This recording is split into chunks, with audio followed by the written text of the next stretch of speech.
মাদ্রাসা। এখানে অলরেডি মাঠের মধ্যে পানি চলে আসছে। পুরো ঘর বলতে যেখানে আমরা থাকি ঘুমাই ওই পুরো ঘরটার ভিতরে পানি।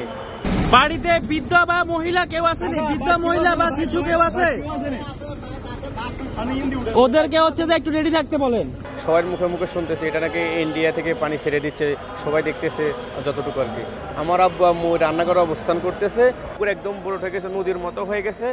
আমার বাড়ি আমার জীবনে কখনো দেখি নাই পানি উঠছে। হ্যাঁ পানি উঠছে, হাঁটু পরিমাণ জমির মধ্যে পানি ছিল, এরকম কখনো দেখি নাই। তো কালকে আমি কল দিলাম, উঠানের মধ্যে পানি দেখছি।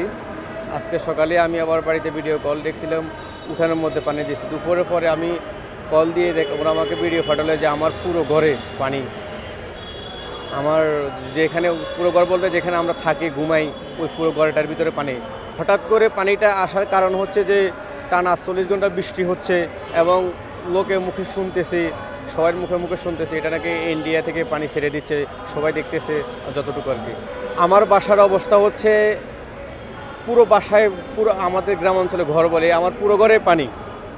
এখন আমার যে রান্নাঘর আছে এটা অনেক উঁচু।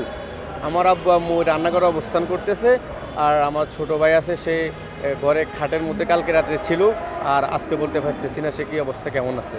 আসলে আমাদের ওইদিকে তো আশ্রয়কেন্দ্র একটা জিনিস আছে, কেউ সাধারণত কেউ জানেই না, কারণ ওই পরিমাণ বৃষ্টি কখনো হয় নাই। আশ্রয়কেন্দ্র যে একটা আছে মানুষ তেমন একটা জানে না।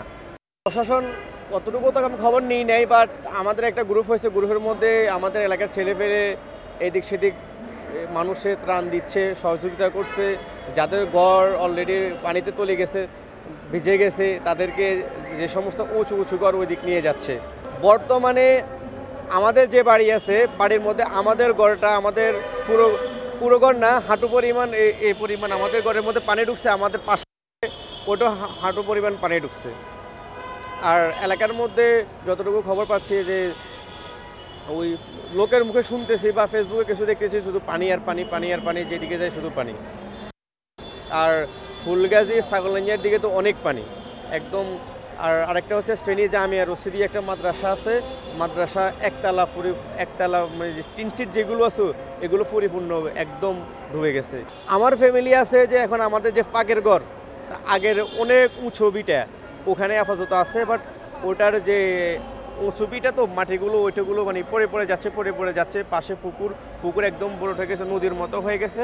এখন আজকে রাতের মধ্যে যে কি হয় আমি ওইটাও জানতেছি না, আমি তো চিন্তিত।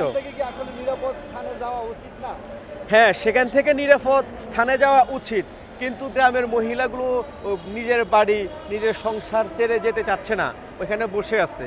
অলরেডি আমি কল দিয়েছি যে আপনারা কিছু শুকনো খাবার নিয়ে যান। আর বৃষ্টি এত বেশি হচ্ছে যে টানা বৃষ্টি বন্ধই হচ্ছে।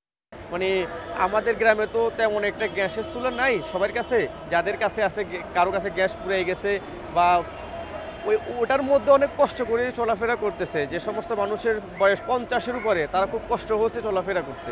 আমাদের ওদিকে খাবারের চেষ্টা হচ্ছে, আপনার ওই যে ভাত ডাল এগুলো খাওয়ার মানুষ খায়, বাট সবাই এখন একটাই মেসেজ দিচ্ছে সবাইকে যে বাজার থেকে শুকনো খাবার আপনারা নিয়ে সংরক্ষণ করেন, এটাই সবচেয়ে বেটার হয় আর কি। এখন আমি তো ঢাকার মধ্যে আছি, শিওর বলতে পারতেছি না যোগাযোগ অবস্থা কেমন। কারো কাছে শুনতেছি যে কুমিল্লাতে প্রচুর পানি উঠছে, তো আমার বাড়ি যেতে হলে তো কুমিল্লার উপর দিয়ে যেতে হবে।